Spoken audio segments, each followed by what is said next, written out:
See Elisa. Hi, welcome.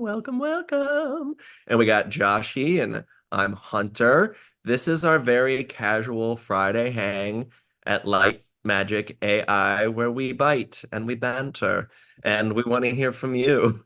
So we're just gonna kind of kick it. I mean, like every week, Josh, right? Like this week in AI, am I right? Like it's always something. That's right. Well, Um, moving a million miles a minute, that's for sure. Oh my gosh, yeah. And Tyler's going to be here in a minute. And yeah, so for any of you that are watching on LinkedIn Live right now, I tried to put this Zoom link in as many places as possible. So please bear with me. It's a little janky, I know, but it's in the comments, it's in the description. I think I put it in the post. Oh yeah. So if you're not seeing it, just drop it in the chat. I'll drop it again because I know it's not the most intuitive thing. Um, as we're doing multiple platforms. Oops, I think I put it in the post. There we go. There we go. Now I see the chat. Josh, what are your hot takes from this week? It doesn't have to be news, but it could be like things you learned in AI, or if it is anything topical, that's fine. This week, I worked on some really boring stuff in AI.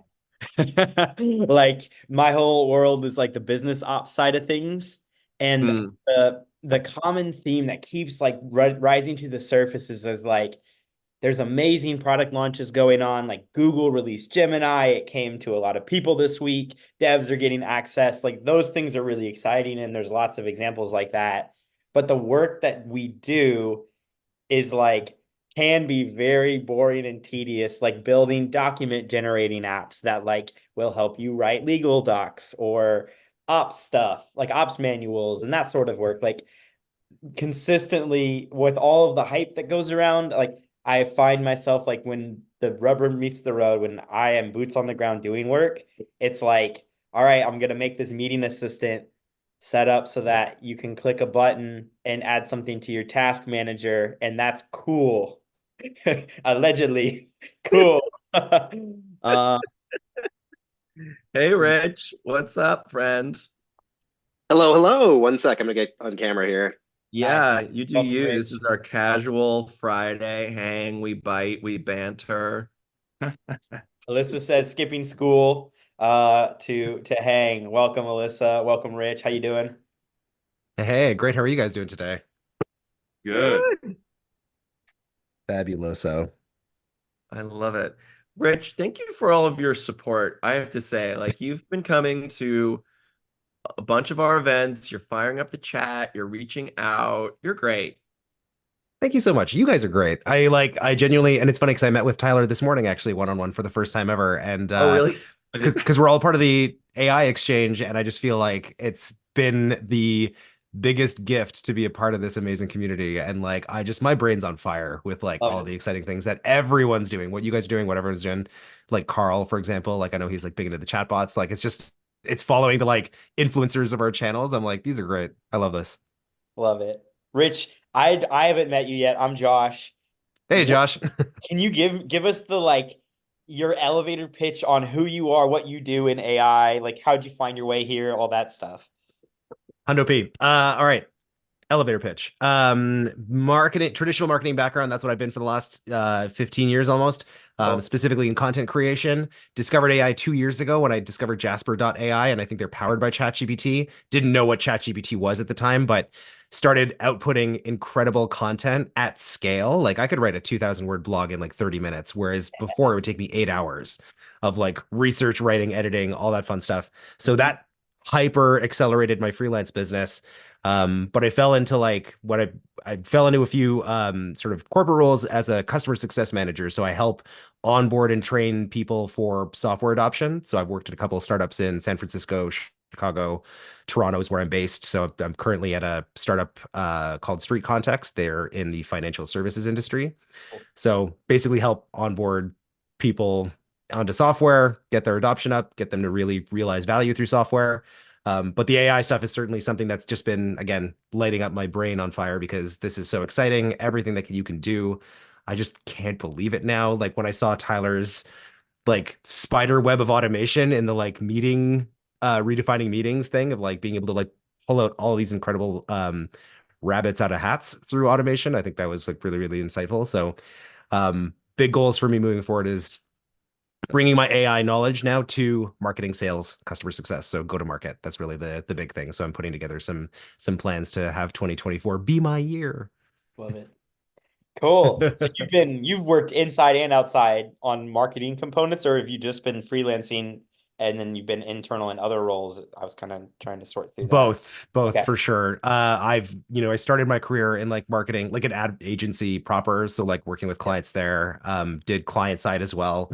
And then realized that I think I have a knack for it. So I started freelancing for it back in 2016 and have seen some really exciting wins. I've worked with companies like Staples, Ceridian, HSBC, Pluto, a couple like startups in Toronto and stuff. So like slowly getting my sea legs. Love it. That's cool. I've worked in the agency space as well. Not on the ad side, but more on like the marketing ops side. And that's my flavor with AI is partnering with The those marketing teams. stuff. Yeah, Yeah. partnering with marketing agencies and teams to kind of work on their biz ops, or their marketing ops. So the boring stuff. But it's funny because like I find like all AI adoption, like this isn't boring. Like there's like a weird, like Tyler and I were kind of talking a little bit how we got into it. Like there was like a weird validation of like this is where I think we thrive. And Mm.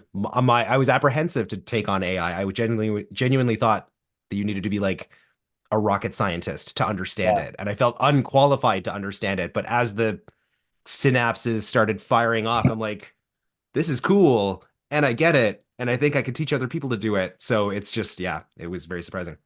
Yeah, yeah. The imposter Yeah. syndrome is 100% real.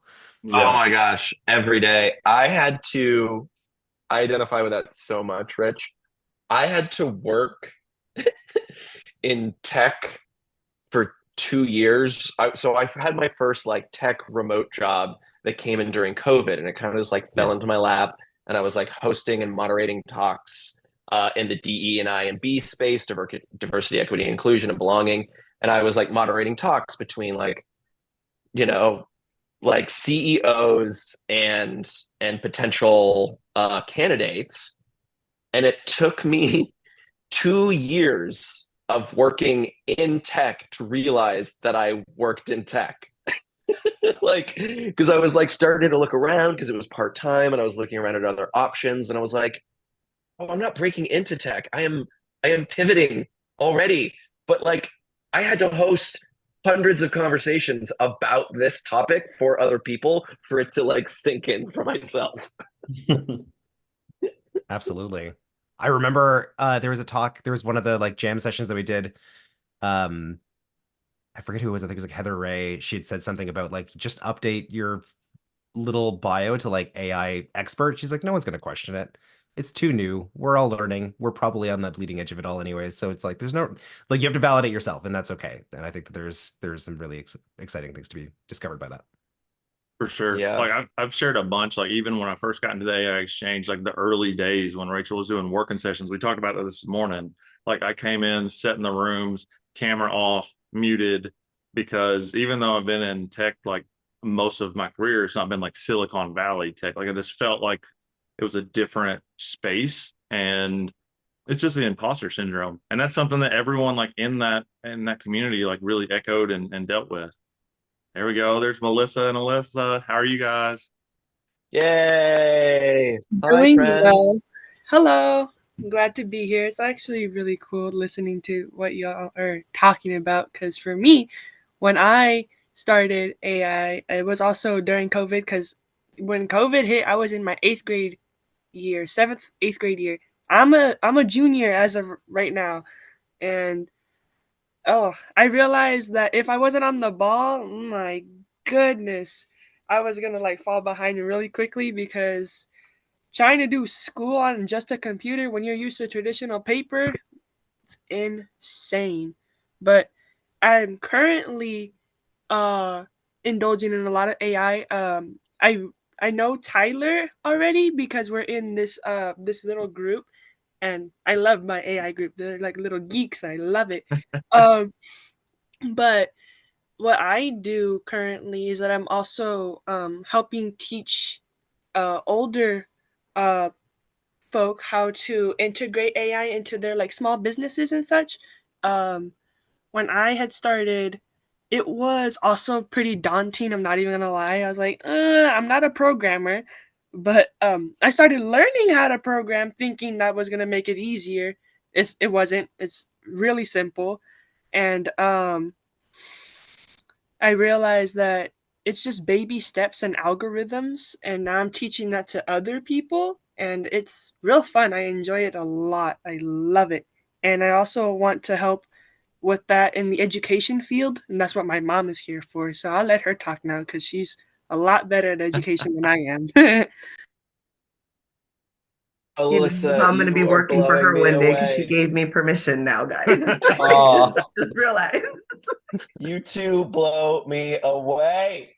Oh, Yes. I'm such a big fan of both of you. I appreciate it. I really do. I don't know, it's been a very welcoming space. So a little bit about myself. I'm starting to share it more now. I'm a former educator, but the real reality is I'm an individual who's bipolar, ADHD, and tried to struggle with balancing life and professional.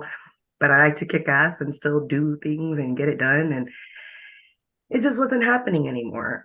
As I started taking the route of the meds and doing different stuff, I was trying to work alongside with employers and it just wasn't effective. So I went from being this kick ass person, always killing it, to basically was so lazy and I wasn't doing anything, but it was truly just the depression. Um, I left education when I was like at leadership already, running schools and doing it. And I was like, I'm out, I'm out. And I decided to start working on my PhD in organizational leadership, do something different, create something different from scratch.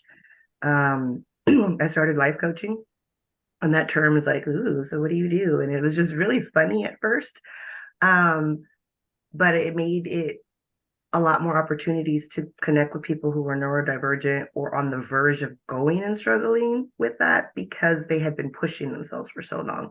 So now I actually give people advice if you're not neurodivergent, you might push yourself into that if you keep up with this cycle. And that's why we're seeing higher depression rates in kids and students because of everything that's been going on.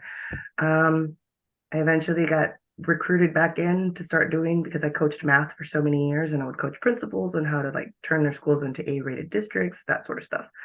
So I launched another business and now I have Structure Innovations and I have SI Education.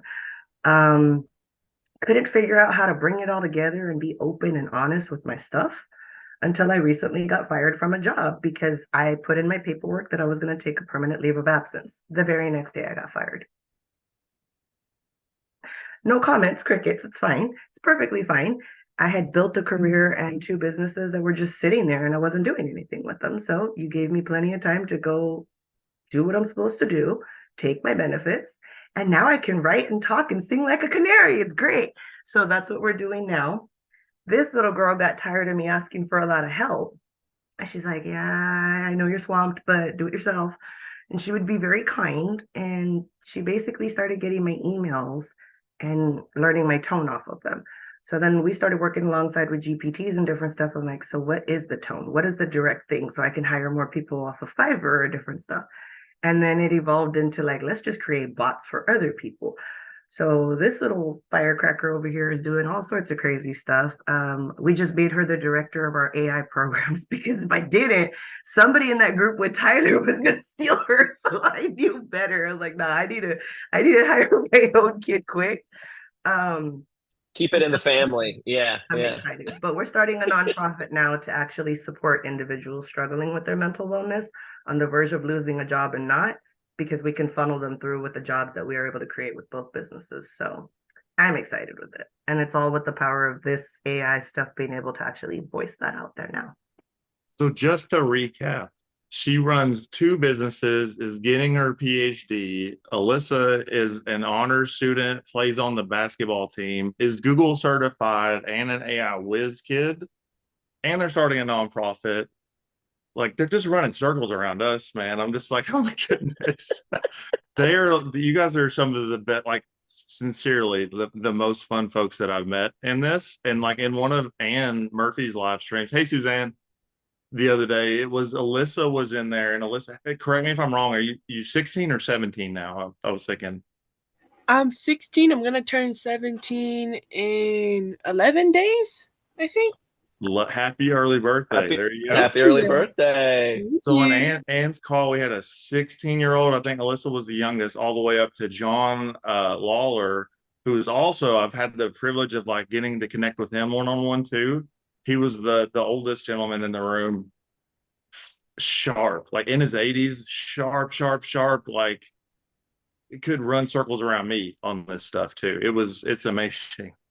So yeah, this is a fun space. Like I just love getting to meet all the people that get to, connect from all areas of literally the world, and then just coming from all walks of life. And yeah, Rich and I were even talking about it this morning. It really seems like there's something about AI in this space that attracts like people with neurospiciness in it. I don't know what's going on with that, but it just happens. So yeah, thank you guys.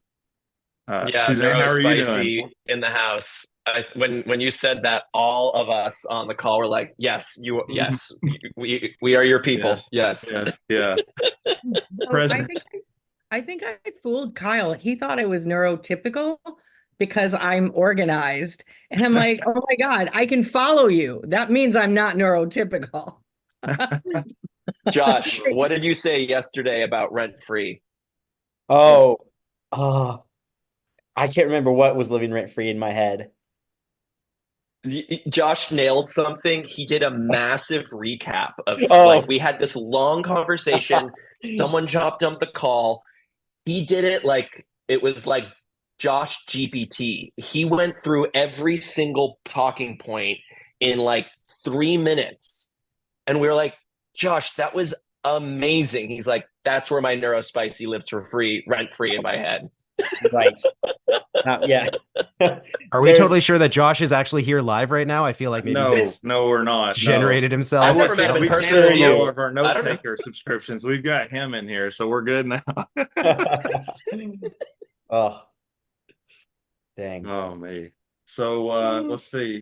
What have you all been into? Suzanne, what have you been into this week in the whole AI world, or what caught your attention? Well, what I've been focused on, I switched gears. I had a couple interviews this week with Adobe. So yeah. Yay. It's a contract job, but I thought it was specifically focused on one software that I know. And I get in the interview and they're like, oh, well, you'd be working on an integration with Gen Studio, which is their AI platform. And I'm like, oh, now I'm actually interested. But then I couldn't prep for that. But I could talk about AI for hours, so that's not an issue. So yeah. That's awesome. That's the big thing. But I have been playing around with a lot of stuff this week. What was it? The group that was this is like a replicate or one of the connectors. I'm sorry. I just woke up. I literally just woke up like Yo, 30 you're minutes. good. You're good. I got my coffee here. I'm ready to go. Yeah, there was a Mind Studio. I think yesterday everybody wanted to do demos on all of these, platforms with connectors. So yeah. Sorry, really tired. No, I feel you. That's what randomly, have you all seen the thing from last night? It was the Chargers and the Raiders football game, and they had folks in the stadium, I think with just like makeup on or something, trying to impersonate as like AI robots or something, and they made it on the big screen. It was pretty funny. I don't know, that hit my feed this morning. I was like, that's lighthearted part of AI, I guess, like that. And then the Mixtral X7B or 7XB or 8X7B. There we go. Have y'all seen that? The new open source model that came out? Yay, nay, maybe. It's supposed to be, they're granting it like to be the new king of open source. I've got to mess around with a little bit. You can go, if you don't, Are you all familiar with like Open Router? Do you know about that? Okay, OpenRouter.ai is like an API. They basically like host APIs for folks, so you can go get them on there and like play around with all these different models. And that's the where you can go get that if you don't go straight to like Mistral directly to get an API key. But that's how I found them originally. Hunter and I did because they connect into Typing Mind directly, and that's like a playground app that we use a lot. And I've been on the wait list for an Anthropic API key for a year trying to get that thing. And so I was able to get that through OpenRouter directly. And I'm still Anthropic. I think Josh, you got yours, didn't you? Like this week or last week? And I think Sarah got hers, if I'm not mistaken. Yeah. But I've been trying. I just put in like So I've 12 been using applications. The last one made it. I think Bezos helped out with that, but he's sitting there approving it right now. Oh, Okay, man. I looked. It was Respell. I should know. Wasn't Hunter the one talking about it? Oh, yes. Oh, Yeah, you said it on the yesterday. webinar. Yeah, there was a webinar, but then also from that, somebody was telling me, showing me Mind Studio, and then later Kyle was demoing Zapier, which I've certainly seen. So like yesterday, that's all the focus was on for some reason. That's interesting. It was automation show and tell day yesterday.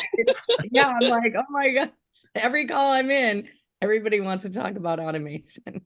That's so interesting. Yeah, Sarah showed off something that she built with you, and was it Josh and Tyler? Did you all do that together? The thing for her company with her husband? It was like Or did she just do that?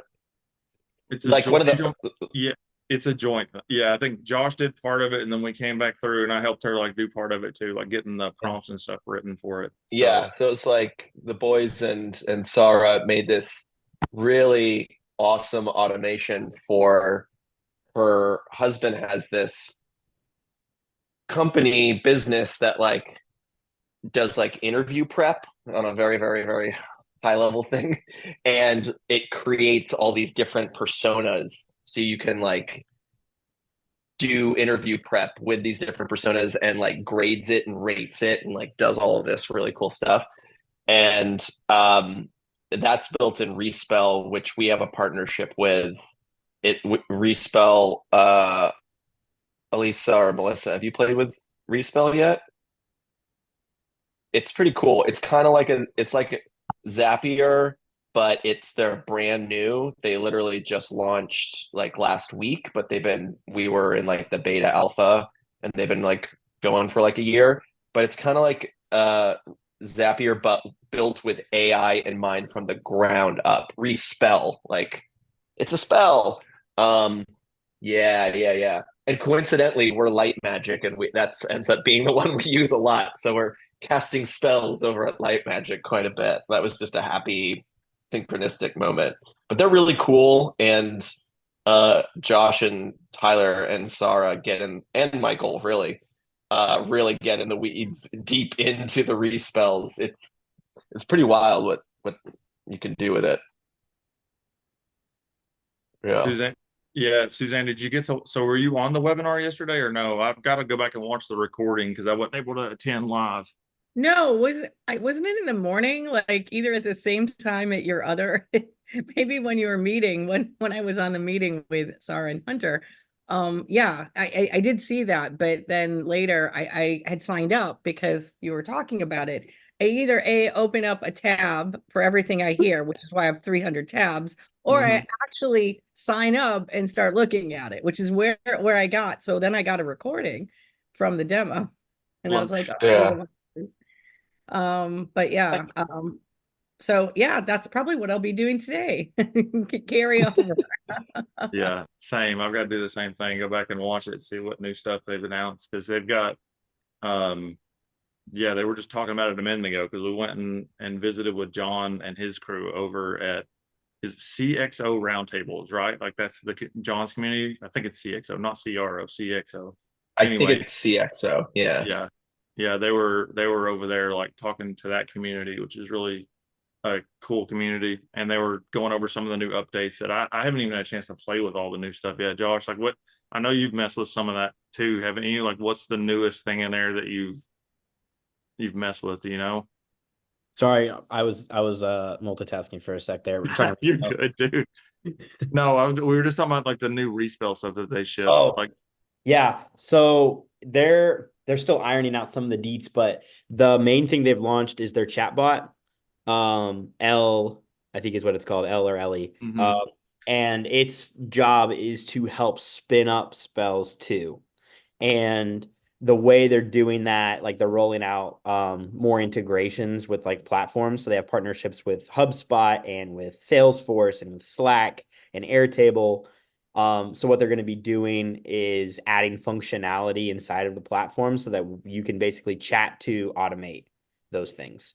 So if you have like an Airtable base that you want to grab information and then load data into your CRM, like, oh, we have leads coming into that base, you could chat with L, hey, can you take this week's leads and create a summary report in my Salesforce so that I can document like who was the top lead this week or whatever. It can help like their demo shows like it qualifying leads and getting some like really cool, sexy stuff going there. But yeah, mostly like moving towards the chat style, like where Zapier tries to tell you like if you type in their AI assistant, like I want to do this with these apps and these steps, it'll like guess to try and come up with like a workflow for you. Respell, you can just tell it that and it'll like make the spell for you, do the whole thing. And the reason Respell does that is because they're AI first. Like Zapier is not AI first as a business. So that's for me what I'm most excited about is like as their product continues to improve and they're focusing on the integrations more, like the power of control of like, hey, I want to get this done is where we'll start with them, but their system is designed to also pay attention to the things that you ask for and the things that you consistently do within your team so that it can eventually start suggesting, hey, it seems like every Monday you ask for this thing. Can we just set up a recurring spell for that? So that's what's coming. But yeah, that's on the front end of like that chatbot's available now to at least enterprise customers. They might be rolling it out across the other plans too. Um, there's Yeah, your respell catch up. love it. I love it, dude. Yeah, I That's what. can listen, on your LinkedIn, I can message you the link. It's really long. I didn't want to put it in the chat for the demo. It's like 37 minutes. Yeah, we have an affiliate link we could share. Oh yeah, I'm yeah, looking at Respell right now, and I'm like, oh, okay, It's because I'm cool. reading what it's saying and all that other stuff, and I was like, It's yeah. cool. pretty It's cool. Yeah. pretty fun. I really like the UI. Like it ends up looking wild when we get in there and build it because the strings that connect in between like each little node or whatnot end up looking very spider webby, but just the way you can just it's almost like a Figma jam board or something that you're building on and then connected into. So yeah. I'm all caught up on just the landing page looking all pretty, and I'm like, hi. Yeah, they're awesome. They just announced their seed round and launched on Product Hunt last week.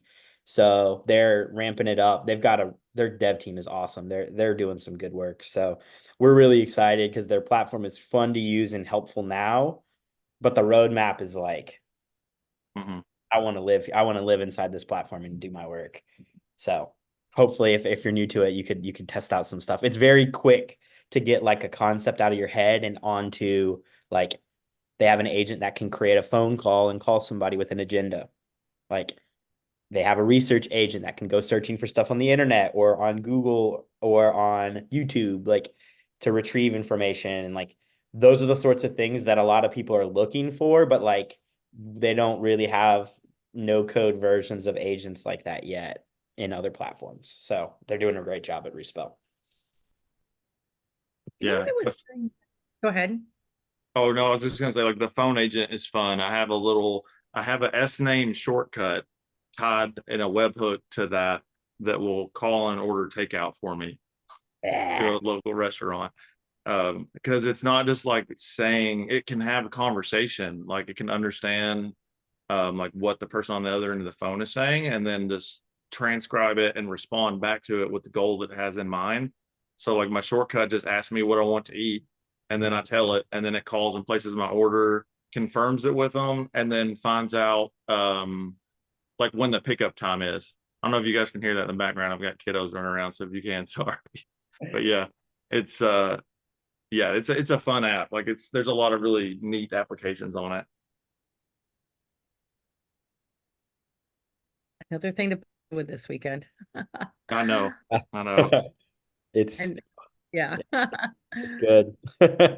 I was gonna say is yesterday the theme also used to be or was Kyle brought it up. I was in a really great webinar, probably one of the best webinars I've been to in 4 months yesterday. And then I think Ethan Mullick must have wrote about it. And I've been hearing more. So it must be just talking about LLMs as like throwaway.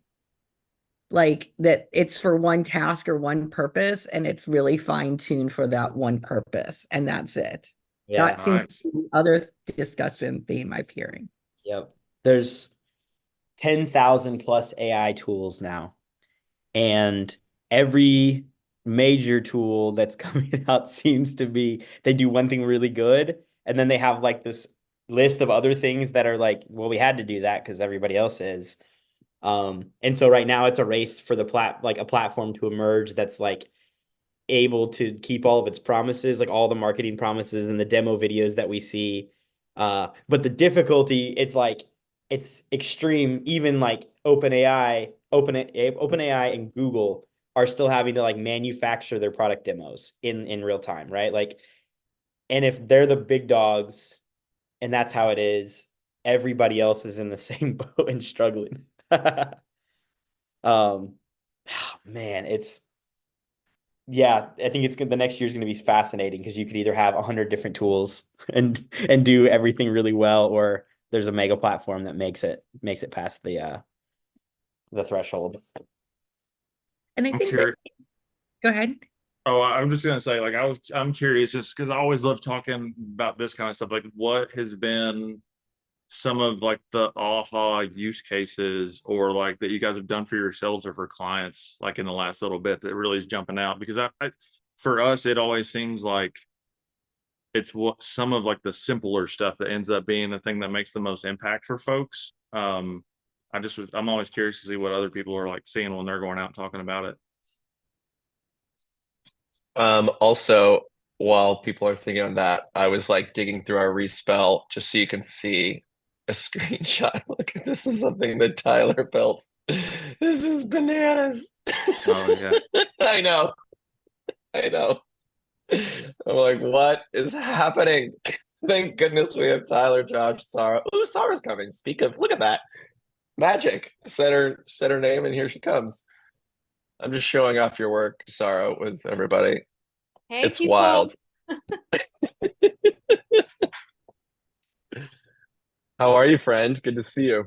Yeah, I'm back from early school pickup and heading back out in about half an hour. So I'm just Oh, here wow. Thanks for with you jumping for a in. minute. Yeah, Have you put your phone in a bowl of rice?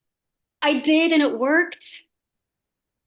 It worked It because it did. got wet. That's why we're My saying it. daughter Yeah. dropped water on my phone last night, and yeah, I like left it overnight to dry, and it still did that message. What's it called? That it's basically wet and it can't turn on. So yeah, it did not land in the toilet.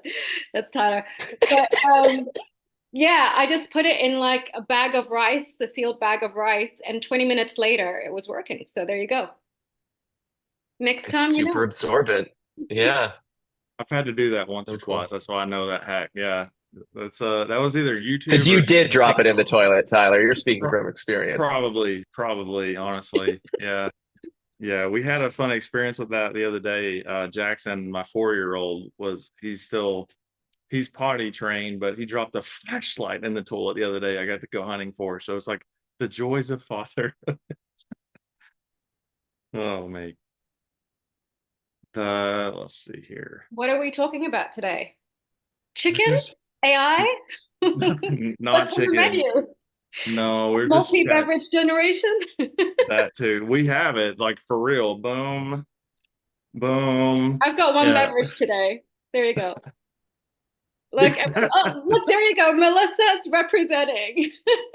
I've got my coffee and my water and my soda, and There Alyssa you was go. told to bring me my soda. Son had already made the coffee. I needed the water to wash it all down. Um, no, Alyssa, I was literally gonna say that thing that Tyler created literally looks like my freaking wall. I think I wish you guys. So you could probably show them, but I don't know if you have to move the computer. But it's like literally a spider web of Stop stuff. making fun of me. You have it like on a See pin that board? Oh, I thing back see there? it now. I love it. It's in the back. Yes. That shows you how all my businesses and brands and everything connects. And that's how it works in my head.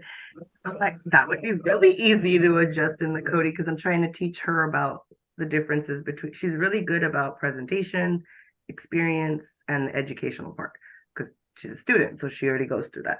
But now I'm trying to show her about the operations, the logistics as far as HR personnel, those type of things. And as we're building those bots, I'm trying to be very purposeful about keeping things separate. So I bring people into my office and I'm like, okay, guys, do y'all know where you stand next? And I don't know, that right there just got me really excited because I'm like, that's how my brain works. Yes, yes, Sticky note yes. nation. Yes. I love that. That's how I think.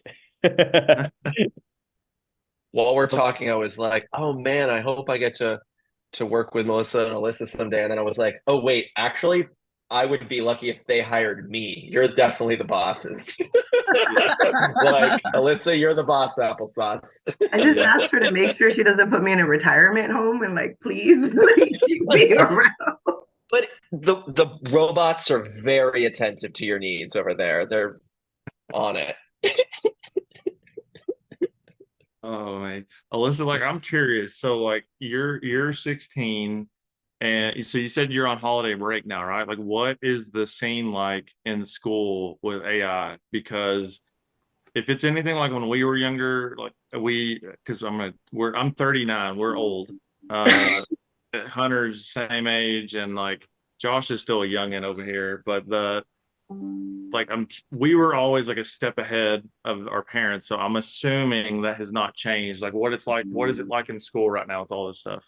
Well, right now, okay, so I'm not even gonna lie. Beforehand, my other friend, she was like a little rebel. She introduced me to like those chat GPTs and AI stuff. Cause me, I my seventh grade stuff was a published writer because I knew how to write. So I never used the GPT to write essays or stuff for me. So when I was like learning, hey, you could write your whole, you know, 2,000 word essay in like 5 minutes, I was like, oh, really? So, okay, let me learn this. So it's just talking about like the tones and stuff, and I try to explain it to other adults. They're still kind of like little iffy, but kids at school, they use it to cheat, so they kind of know that ordeal. But I think if it was to help them cheat faster, they don't know that yet. So I'd like to say, hey, I think I'm doing a little bit better than most of the kids because they're only using it to cheat a little bit. I don't use it Yeah. to cheat. I'm just saying that's like, you know, possible way to do it because it's like the resource is there. They just don't use it for the right purposes just yet. But I think it's easier now. That's why they banned it on the school computers because they actually used it so much. And like, I don't know if you know, but they have some things at the school where it can read if it was AI generated. And it's like, oh, yeah, no, you don't write like this, child. I know how you write. You write like you text. This is not your writing. You don't even know what this big old word means. Describe demeanor for me. Stuff like that. So it's like we use it, but we forget that our slang has overcome our actual English, that a lot of kids get busted with it. So I'll just say that. Yeah, that's awesome. Yeah, because I've talked to a bunch of teachers and like administrative folks, and they just it's a really like broad spectrum of folks that are really trying to incorporate it more because they see the potential and power of it. And then what you described, the outright ban of it. So I'm just, It's yeah. funny because I got to monitor that experience as the principal of the building and the person having to build the platform to make sure everybody came to class. So what happened with us is everybody's like, oh, we may or may not come back from spring break. We're not coming back. Let's stop lying. We're not coming back. We're not coming back. So I spent all spring break trying to figure out how to build like Google Classrooms or different stuff to bring everybody together and then just put it on one website so parents could go click and drop off their kid at school. In that part, Alyssa would be getting upset because she was like, we shouldn't be taking 3 days to learn Putnett squares. I was like, first off, calm down. Like, I'm still trying to build this website for the rest of the kids. Like, we'll get to you. So I was getting constant feedback from her and her friends on what was going too slow or miss. And here I was working on my PhD and I'm like, I can't do this. So her little friend was like, you want help with those abstracts? And I was like, what do you know that I don't? And she was like, I won't get in trouble, right? And I was like, oh, damn you. Okay, what do you know that I don't know? She's like, I can summarize all those abstracts for you so you can write your paper. And I was like, show me, just show me. And she's like, but remember, I can't get in trouble, right? And I was like, fine, just show me. So she went and took all these abstracts, summarized them for me. And then I was able to build what I needed for my bibliographies. And then also seeing the balance of like, I know what it's going to get come back and like they're going to say you didn't write this or you did, so I can use this as outlines. So I would be able to do that with the students and be able to say, cool, y'all want to use that? Cool, I get it, because y'all type slow as molasses because you've never been on a computer. You've actually been writing with pencil this whole time, and now we expect you to get all this done in 40 minutes? It's not going to happen. So how can we integrate this and work it through?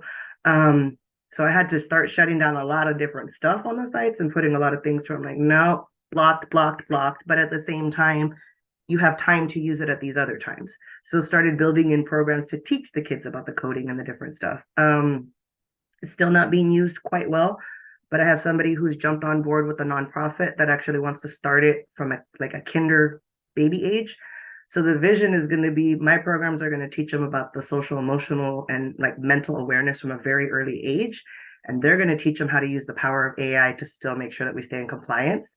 And basically, since we're going to have voucher programs, it should be effective. And I don't have to fall under the regulations of Texas and educator stuff. And we can still make sure these kids don't fall further and further behind. So that's what we're trying to move it. But it's definitely been a trial, error, learning by experience ourselves type of thing. That is awesome. And you two are, I don't, every time we talk, I'm like, I've got to step my game up. Yeah, for sure. Oh my goodness. That is, yeah, I mean, that's something that we talk about a lot because Sarah has a young child and I have two young boys, and just thinking about like the world that our kids are going to grow up in is vastly different than even what we grew up in. And we live in, I think, well, most of us are of the age that we remember what it was like. We were talking about this yesterday, pre-internet or early internet, minus Josh. Josh didn't know what a party line was and all this kind of stuff. I'm so old. I remember what it was like without computers. Oh, Lord. I'm older than maybe some of you by 20 years. I'm in my 50s. But yeah, we didn't even have we took typing class. Same. Typing class, seriously. And then in college, I remember going and they had those tiny little discs, the hard discs and the Mac computers. That was the beginning of that. Yeah. It didn't really do anything. But I don't know. I always liked computers, so look at where I am today. I was always the one on the design applications, figuring out how to use PageMaker or Ready, Set, Go or whatever, all the initial programs. So yeah, I think things will change. I always think about this thing with this teaching and the students. And one of the skills that I wish I would have developed more in school, which I'm getting better at, actually, a lot of you are been helping, especially Anne, putting me on the spot, having me talk about stuff on her calls, because I'm always uncomfortable speaking. with people, even if I'm knowledgeable. And I think the issue with me is that I always think, oh, well, I don't know everything. I'm not an expert. But at least with the AI space, everything is changing so fast, nobody's an expert. And I realize, oh, nobody knows these answers. And people will ask questions and put them on the spot. I'm like, oh, I'm not alone in this. It's not like I have to be an expert. I am knowledgeable what I know, right?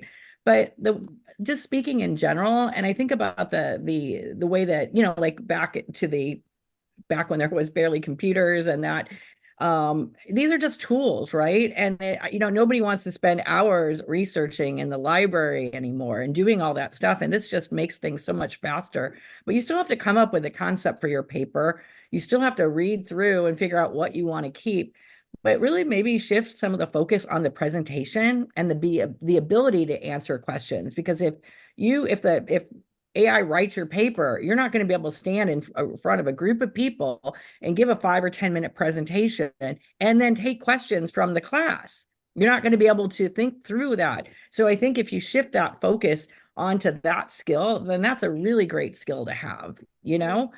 And that's stuff that I wish that I would have developed more when I was younger. So I love that you share that, Suzanne, because like I guess something that I do differently in my classrooms, like even before the AI stuff, I don't teach to a test. So I almost got fired my first year because your test scores suck. I'm like, okay, I don't care. Like I'm still not going to teach to the test because I'm dyslexic, and then on top of it, I'm ADHD. So my stuff don't work the same way. It doesn't.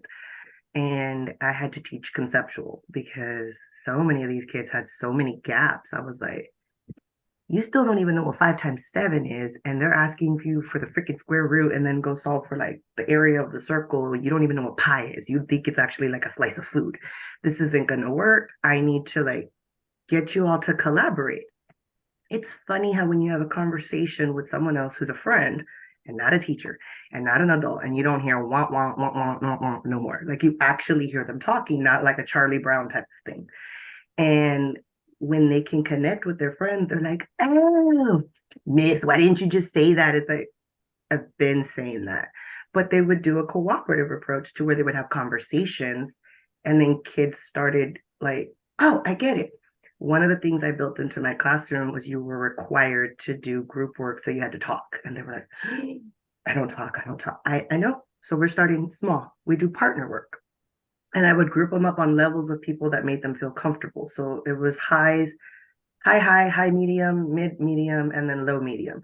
And I would make sure there was a combo of each one. But basically, if you went and took an average of every single group I did, they all had the same GPA together. So collectively, no team felt like another team was stronger. They all felt balanced. And that empowered them to show up because, man, if I'm absent, what are they going to do without me? And it was different. I allowed calculators after you showed me all your steps. Once you show me all your steps, I don't even do all the math but in my head. Of course you can use the calculator. And they would be like, well, that you can't. Nope. If as a child and who gets accommodations for SPED or anything like that, they'd be able to access the calculator. But I still want them to understand the steps. And you're gonna enable them and backfire it. What we tend to do is like, here's the calculator. Okay, they have their accommodation. They don't even know what the heck to do with the calculator. Like you have to think of that as an educator. What do they have to be successful in their world, not our world? They're gonna have to learn things in a different way. These kids are gonna have to integrate AI. So they're gonna have to be better with people skills. And these kids suck at it. The depression rates are so high because they're not even used to engaging with each other. They don't go to parties. They don't go to the mall. They don't go do any of the fun stuff. And when they're in the room with each other, they're on the phone with each other. They don't actually talk to each other. It's like, oh. So building in like the social skills and those other things are definitely like requirements, but it'd be naive not to teach them how to use AI along with that when AI is going to be such a huge part of their daily life one day. right. I think that's really true because I find I learn a lot more too when I'm learning something to present something or to be able to answer questions. It's a different, deeper learning. So, you know, I mean, I could see where people would need to come up with a concept because AI is not going to come up with your concept. Maybe come up with the outline, use AI to go do all your research, like we would have spent hours in the library digging through the stacks of books, right? Or microfiche or whatever else. And then it comes back, it gives you, based on your outline and that research, gives you something that you have to edit. I mean, I use, ChatGPT to edit for me all the time.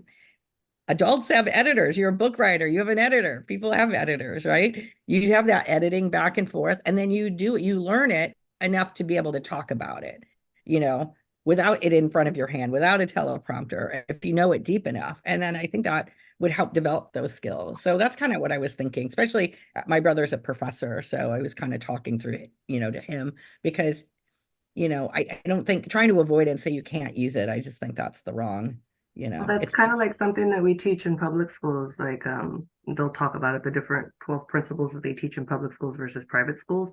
And one of the things you will learn in very elite private schools is like you don't really need to put in a job application. You actually need to go to the people that are up at the top and build that networking. That's not something that's taught in public schools because let's be honest, transparent, the public school system was built to build the workers, not to build the runners of the organizations and stuff. So unfortunately, we need to build school systems that are actually going to prepare all of our children to be able to run their own things and have the confidence to do it. Agree with you 100%. It's also necessary though to remind those children, like, hey, do you really know how to do it? What did you notice that the GPT gave you? So what could you have done with yours to improve it? So it's important. Like most of the time, I make Alyssa write it by hand and then go through. What did you notice was a difference? How can you improve that? And then I noticed the next time she posted some stuff on LinkedIn recently and I started crying. I was like, that was so beautiful. The GPT gave it out so well. She's like, that was by hand. And I was like, oh, it was just really long. I just made the assumption. She was like, no, that was by hand. She's like, I still want the authenticity there. So that was still by hand. But I really thought about what the audience wanted. And I started going through with the phases on my hook, the intensity, and then a call to action. I was like, you're learning because you're programming the GPTs in the process. So you're still understanding what's necessary. So I agree with you. Like, it's just going to have to take more people that agree with it too to be willing to nurture it for the new babies coming in and stuff. One thing, because my daughter's 7, and one thing Tyler and I talk a lot about this because we've got similar age kids at least, but is that, the world is changing so fast and now even faster. Like next year, we won't recognize 2023. As fast and as crazy and wild as it's been, it's going to be even wilder next year. And I think back generationally when like our parents, you had a job for life. Like you went and you got a job at one organization and you worked there for 50 years and you graduated with the gold watch or whatever, right? And then our generation where it's common to have 3 or 4 job changes within your lifetime. That's just how, our world is. And then I think about like our kids that are going to be growing up in this world. What are we preparing them for? Like, we don't even know what the future will look like. We're on this exponential growth curve or exponential curve with AI in terms of how quickly things are developing. I think it's like probably going to come down to the most human skills is what we need to teach them, how to be really adaptive, how to be flexible, how to be critical and use our minds. Like it's not about go to school and be a doctor anymore or be a lawyer, because will that even exist? I don't know in 5 years' time. So yeah, so that's one of the things that I kind of think about as everything's getting shaken up because of AI and other things that are going on. Like, what is the infrastructure or the support or the scaffolding that we need to give our kids so that they can be successful and they can adapt in this new world, whatever that looks like. So 100%. So Melissa, what you were saying with the analogy of like learning how to do the steps in math by hand before pulling in the calculator,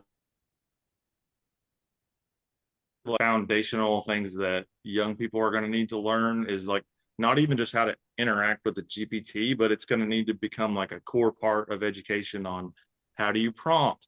How does an LLM actually work? What does that mean? What is a vector database?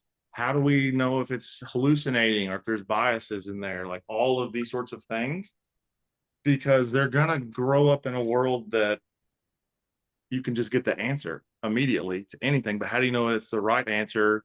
And how do you know whose model, as this continues to evolve, how do you know that it's not being like, whose history, whose data was it trained on? I guess is what I'm getting at, to know what's accurate or not. And I see that as like a two-edged or a double-edged sword there, of that it is powerful, because like my boys now, when they see something outside, they don't ask mom and dad what it is anymore. They ask, hey dad, put Google on that and ask it a question. And they don't mean like Google it, they mean use Google Lens or use like OpenAI's vision.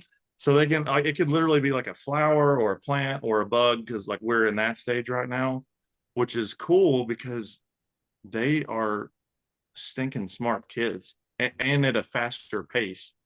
So that's where I'm like, if we can figure out how to teach that foundational information there instead of being afraid of it, because it's 100% not going away. It can't. I don't care what anyone says. Like even everyone got all in a tizzy about Biden's executive order that came out, but there was some really glaring omissions even in that, talking about there's no mention of open source models.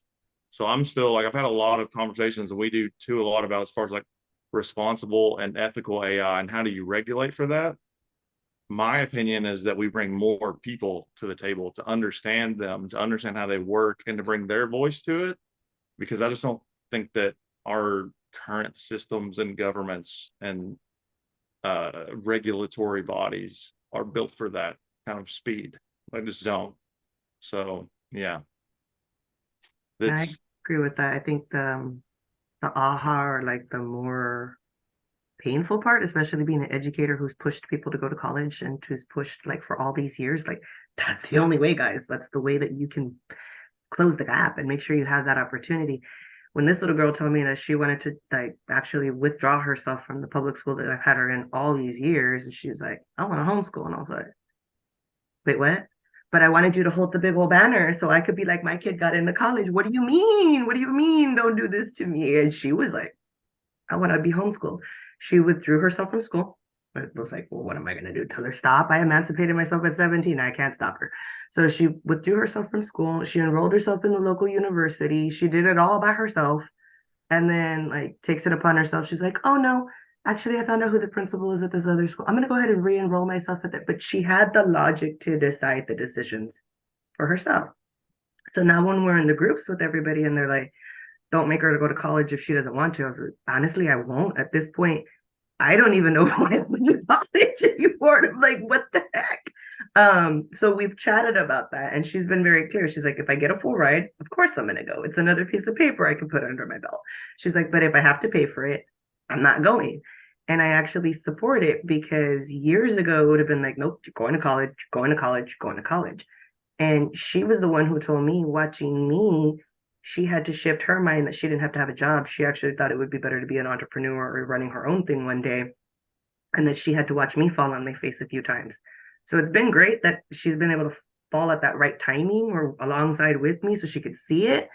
But it's just changing. You're not wrong. So it's like either jump on board and be a part of that change so we can do it, or be left behind and figure it out, because either way is still going to happen. Those gaps are there. And it kind of like what you're saying on the programming, I know a lot of the reason they're not doing it for education wise is also because we decide what the kids get told. I don't care who wrote the history book. The point is, like, what bias did they have? You still have to ask yourself that. And if you don't integrate that into the classrooms, how are they going to know the difference, and how are they going to be able to decide? How are they going to know what's not brainwashing? How are they not going to know what's like, every book in Texas that is based on slavery is in black and white. None of it is in color. None of it is in color. Why? I don't know. I'm just saying. But then if you go to Germany and you look at their type of stuff, it actually talks about, one of the classes that they actually take in their high school years is talking about how Americans are lazy and we're brainwashed and we basically get into this society, so don't even function with us. They're learning this in high school. It's a class they're required to take, and the book is actually talking about how stupid Americans are, basically.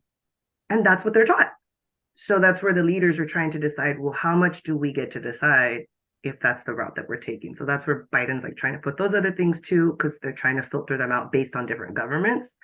And agree with you, they're gonna it's gonna keep going back, but it's not going away. Like it's definitely not going away. Oh, sorry, go ahead, Suzanne.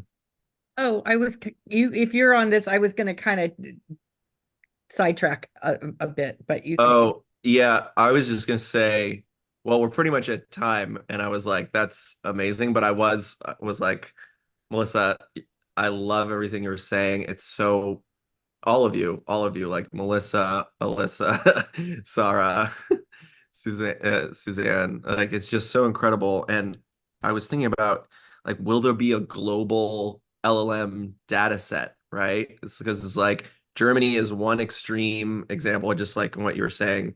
Like there are educations that are like teaching a certain roadmap about another people's culture, but Americans absolutely do that about other people's cultures, and our own culture is rewritten and whitewashed. Absolutely. It's like, will we be able to find a way as a global community to put all this information in an LLM? Like, what would it spit out? I don't even know. I don't know if you guys saw, but I actually commented on this. OpenAI on LinkedIn, they put out something that they did a global partnership with this it's called Axel or something like that. It's like a, I guess, European news media company that owns different channels or whatever. And I just commented it because I don't live in Europe, so I didn't know. But there was like 300 comments of like backlash because of the kind of direction that the news outlets of that particular media company that was now going to be integrated into OpenAI and ChatGPT. And there was like massive backlash. But as like someone who lives in America, I don't know anything about this Axel company. But then that goes back to like, the data and the training systems that these LLMs are based on, and that's like the source of information that's going to be relied on really from a news perspective for OpenAI. So I was like, yeah, I just didn't know. I didn't realize like why there was a massive backlash on that comment thread, but that would be why. Yeah. Yeah, all I was going to say was I think with, the school system, how slow they are to adapt.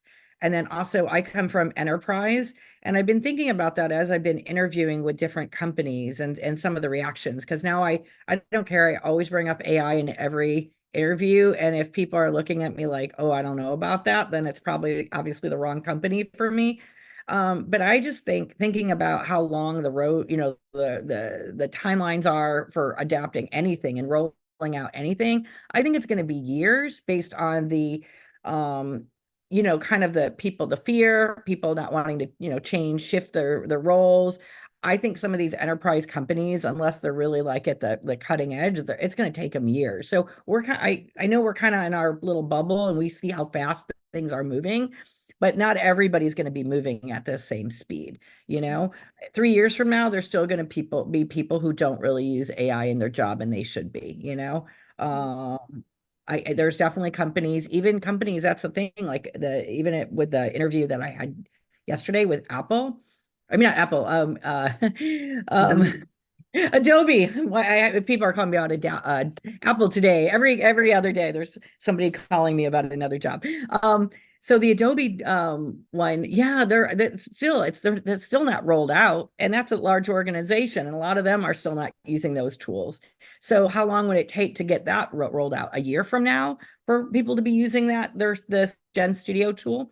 So yeah, I just think especially it looks like it's moving fast. We're seeing it moving fast, but I think the rest of the world, unless they're jumping on, they're not really seeing that fast movement.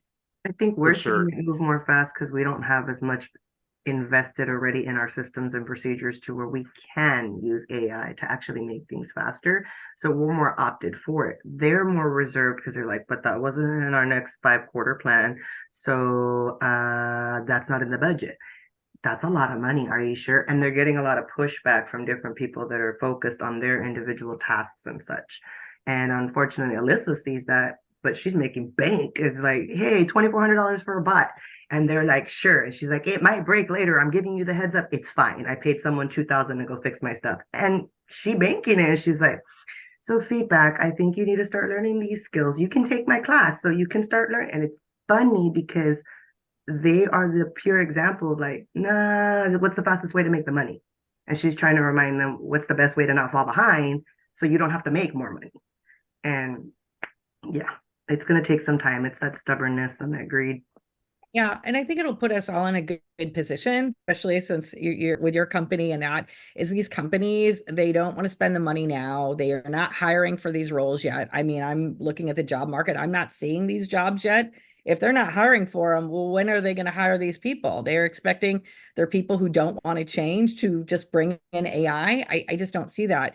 And in a year or two or three, when they're falling behind, they're going to be begging and pleading for somebody to come in and get them on the right path. That's kind of what I think is going to happen.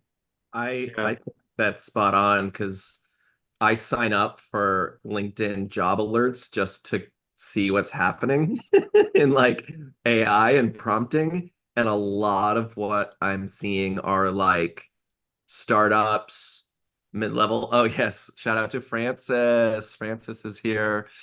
Um, he still is working on his prompting skills. Um, but yeah, I'm seeing a lot of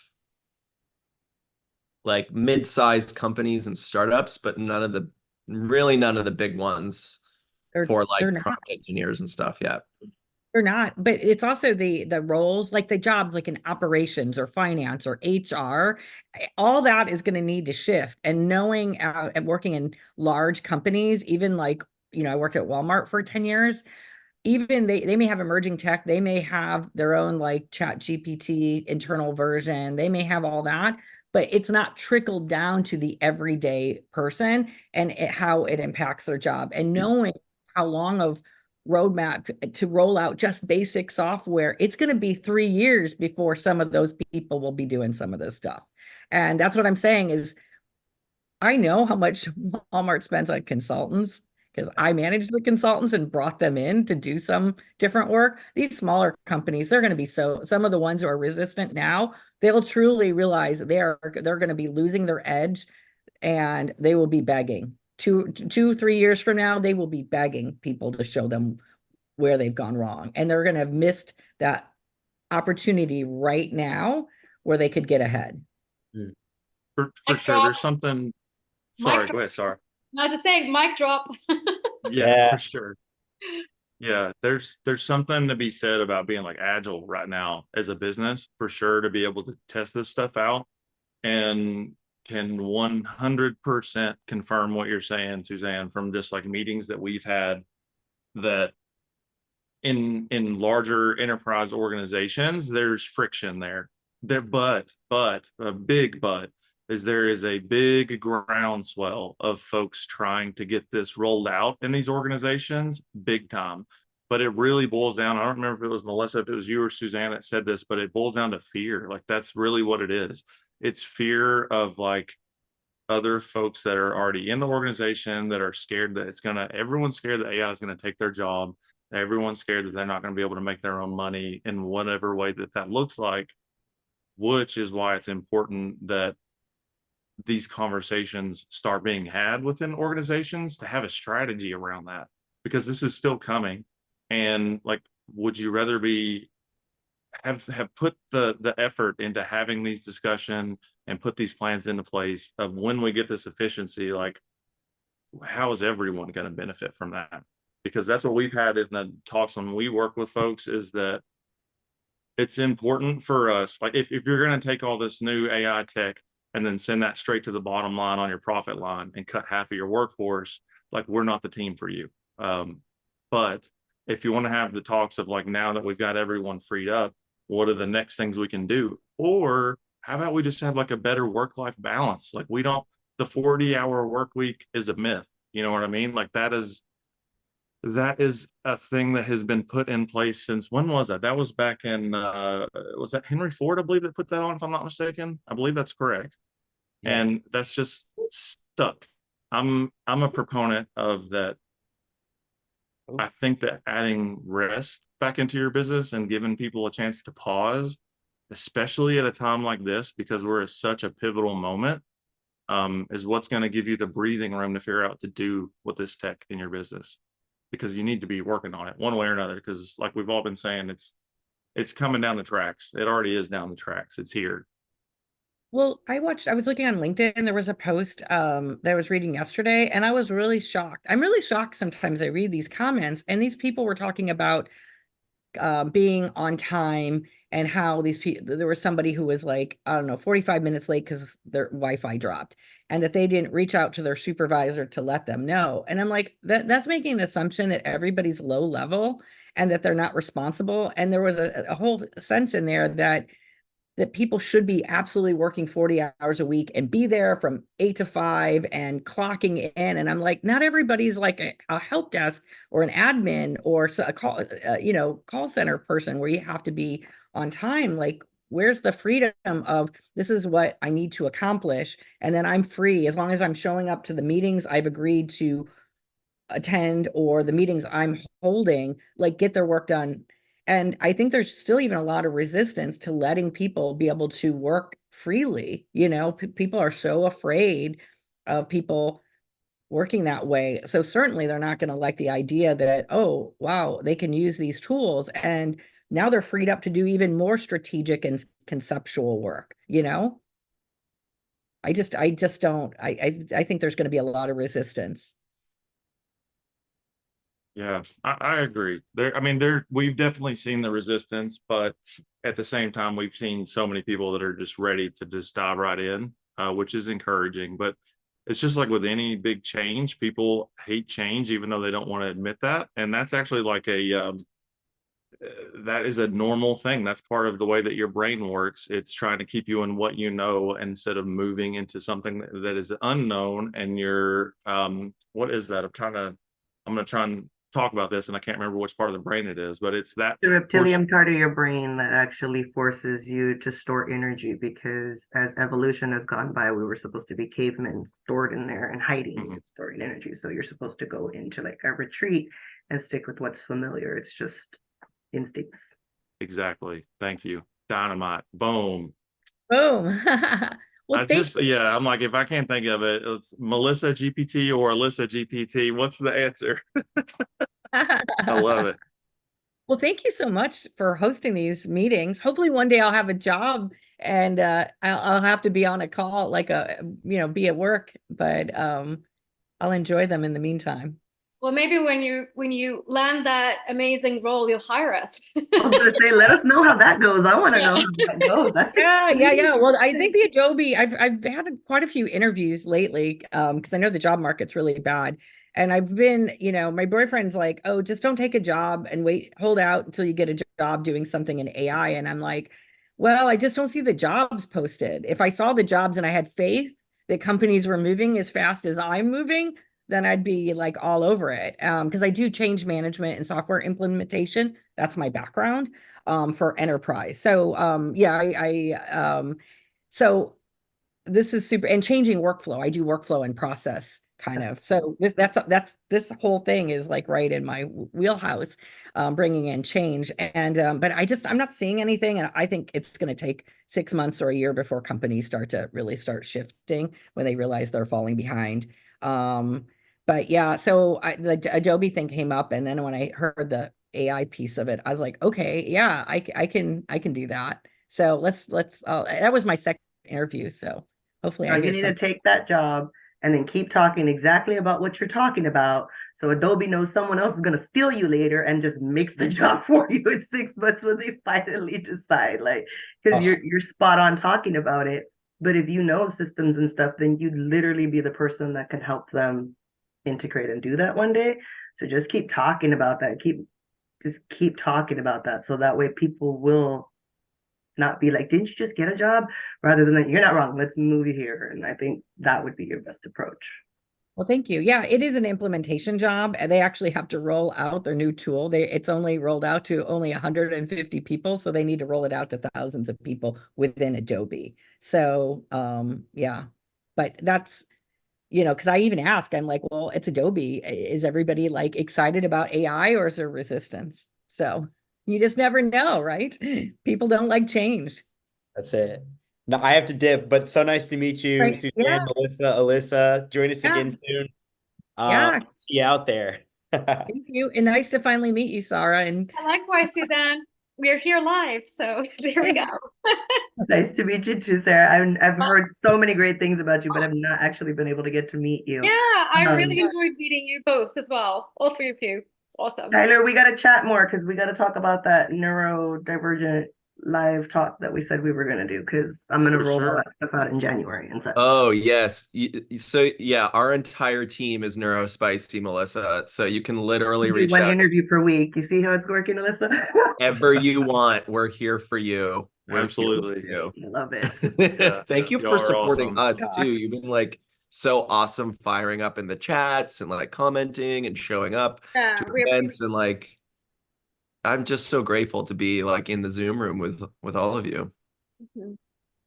So thank you. You guys are great. Thanks so much. But we will let y'all go. Thank you. I know we went over on time, but I appreciate the No, we're here for hanging. You're good. Yeah. Y'all have a good one. Thanks. Have a good rest of your day. See y'all.